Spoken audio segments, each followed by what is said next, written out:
ఇజ్రాయెల్పై Iran వరుస దాడులు చేస్తుంది. ఇజ్రాయెల్ బలగాలకు ఊపిరి ఆడనివ్వకుండా చేస్తుంది. ఇక తాజాగా ఇజ్రాయెల్పై అత్యాధునిక క్షిపణిని ఇరాన్ ప్రయోగించింది. ఈ సరికొత్త బాలిస్టిక్ క్షిపణి రేంజ్ దాదాపు 1200 కిలోమీటర్లు అని ఇరాన్ మిలిటరీ సీనియర్ అధికారులు ప్రకటించారు.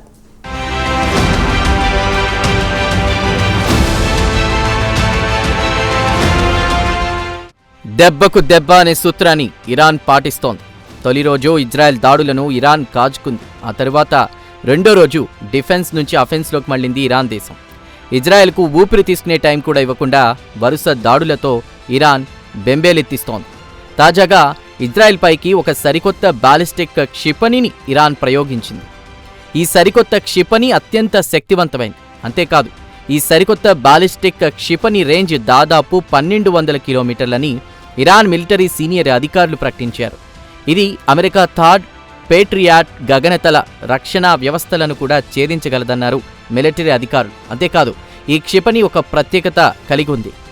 ఈ క్షిపణి తన వార్ హెడ్లను కూడా పరిస్థితులకు అనుగుణంగా మార్చుకోగలదు.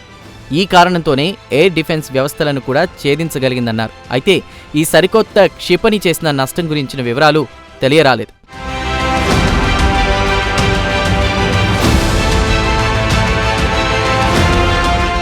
ఇదిలా ఉంటే ఇరాన్ దాడులపై అమెరికా అధ్యక్షుడు ట్రంప్ తీవ్రంగా స్పందించారు. అంతేకాదు, ఇజ్రాయెల్ దాడుల వెనుక అమెరికా ఉందని Iran supreme leader Ayatollah Khamenei చేసినటువంటి ఆరోపణలు అర్ధరహితమన్నారు ట్రంప్.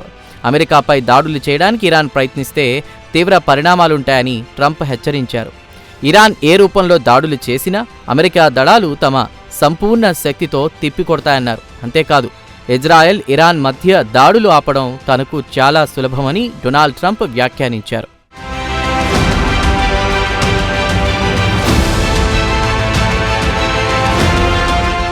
అయితే వరుస దాడుల పేరుతో ఇరాన్ ఇలాగే కాలాయాపన చేస్తే చివరకు ఆ దేశానికే నష్టం జరుగుతుందని డొనాల్డ్ ట్రంప్ జోస్యం చెప్పారు. ఇప్పటికైనా అమెరికాతో తాజాగా అణు ఒప్పందాన్ని చేసుకోవడానికి ఇరాన్ ముందుకు రావాలని ట్రంప్ కోరారు. తాను ఇరాన్ మేలుకోరే ఈ విషయం చెప్తున్నానని ట్రంప్ అన్నారు.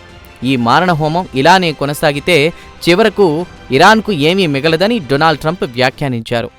ఇరాన్కు ఒకప్పుడు ఇరానియన్ సామ్రాజ్యంగా ఎంతో పేరుండేదని ట్రంప్ గుర్తు చేశారు. అటువంటి ఘనత వహించిన ఇరానియన్ సామ్రాజ్యాన్ని పరిరక్షించుకోవడానికి ప్రస్తుత ఇరాన్ పాలకులు చొరవ చూపాల్సిన అవసరం ఉందన్నారు ట్రంప్.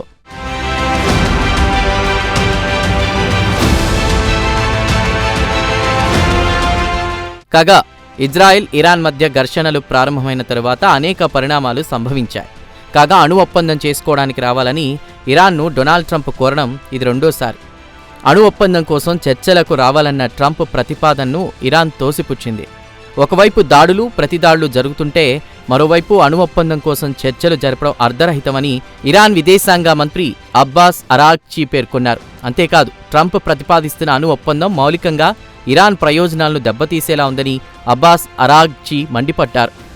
అణు ఒప్పందం పేరుతో ఇరాన్ సార్వభౌమాధికారాన్నే అగ్రరాజ్యమైన అమెరికా ప్రశ్నిస్తోందని అబ్బాస్ అరాగ్చీ దుయ్యబట్టారు.